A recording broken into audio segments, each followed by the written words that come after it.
नमस्कार दोस्तों, स्वागत है आपका लॉमेंट्री, इंडिया के पहले फुली एजुकेशनल लीगल प्लेटफॉर्म पे, जहां कानून सीखना होता है सिंपल और इंटरेस्टिंग।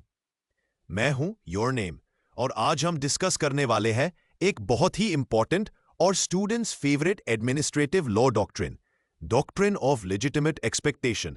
वीडियो पसंद आए तो लाइक, शेयर और चैनल को सब्सक्राइब करना ना भूलें। आपके एक क्लिक से मिलता है हमें मोटिवेशन और आपको legal education. What is this doctrine? सबसे पहले सिंपल शब्दों में समझते हैं कि ये डॉक्ट्रिन है क्या। डॉक्ट्रिन ऑफ लेजिटिमेट एक्सपेक्टेशन का मतलब है कि अगर किसी इंडिविजुअल को किसी गवर्नमेंट अथॉरिटी ने पास्ट में कुछ बेनिफिट्स दिए हैं या किसी पॉलिसी के थ्रू किसी तरह का अश्योरेंस मिला हो, तो वो इंडिविजुअल एक्सपेक्ट कर सकता है कि आगे भी उसके साथ वैसे ही ट्रीट किया जाएगा। ये लीगल राइट नहीं होता, पर प्रोसीजरल फेयरनेस का राइट होता है, रूल ऑफ लॉ और नेचुरल जस्टिस से। एग्जाम्पल से समझिए। चलिए एक एग्जाम्पल लेते हैं। मान लीजिए कि एक स्टूडेंट को 3 साल तक गवर्नमेंट स्कॉलरशिप मिलती रही बिना किसी इंटरप्शन के।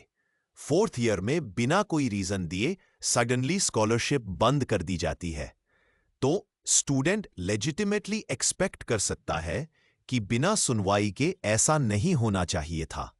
यही है legitimate expectation. Types of legitimate expectation. इस डॉक्ट्रिन के 2 मेजर टाइप्स होते हैं।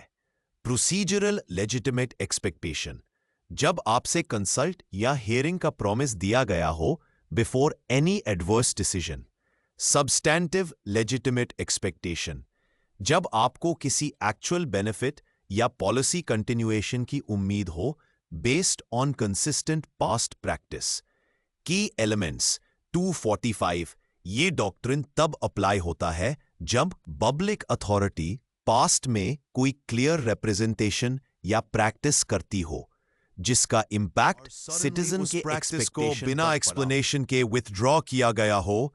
Important case laws. Let's talk about important judgments that shape this doctrine. Navjyoti Co-op Group Housing Society versus Union of India, 1992. Supreme Court ने कहा, if there's a consistent past practice, then citizen has a right to legitimate expectation. Union of India versus Hindustan Development Corporation, 1993. C ने पहली बार define किया कि ये substantive और procedural forms में होती है। Punjab Communications Limited versus Union of India, 1999. Court ने कहा, legitimate expectation enforceable है, लेकिन absolute नहीं। Limitations of the doctrine, लेकिन ये doctrine absolute नहीं है, कुछ limitations है। Policy changes के केस में ये apply नहीं होती अगर change reasonable हो। कोर्ट interference नहीं करता जब expectation against public interest हो। कोई enforceable promise ना हो तो ये नहीं चलेगा। License renewal, subsidies, education policies, इन सब में ये doctrine apply होता है। इसका use judiciary करता है to check arbitrariness and unfair treatment by public authorities. Closing thoughts. Doctrine of legitimate expectation एक democratic safeguard है जो public को procedural fairness और transparency का protection देता है। अगर आप competitive exams के लिए prepare कर रहे हैं, जुडिशरी के एस्पायरेंट है या एक रिस्पॉन्सिबल सिटीजन है, तो इस डॉक्ट्रिन को समझना जरूरी है। आपको ये वीडियो कैसा लगा? नीचे कमेंट्स में जरूर बताएं। अगर आपको और ऐसे लीगल कॉन्सेप्ट्स सिंप्लीफाइड फॉर्मेट में चाहिए, तो लॉमेंट्री को अभी सब्सक्राइब करें। वीडियो पसंद आए तो लाइक करें, शेयर करें और बेल आइकन दबाएं ताकि कोई लीगल ज्ञान मिस ना हो। नेक्स्ट वीडियो में हम बात करेंगे डॉक्ट्रिन ऑफ प्रोपोर्शनैलिटी। जय हिंद, वंदे मातरम।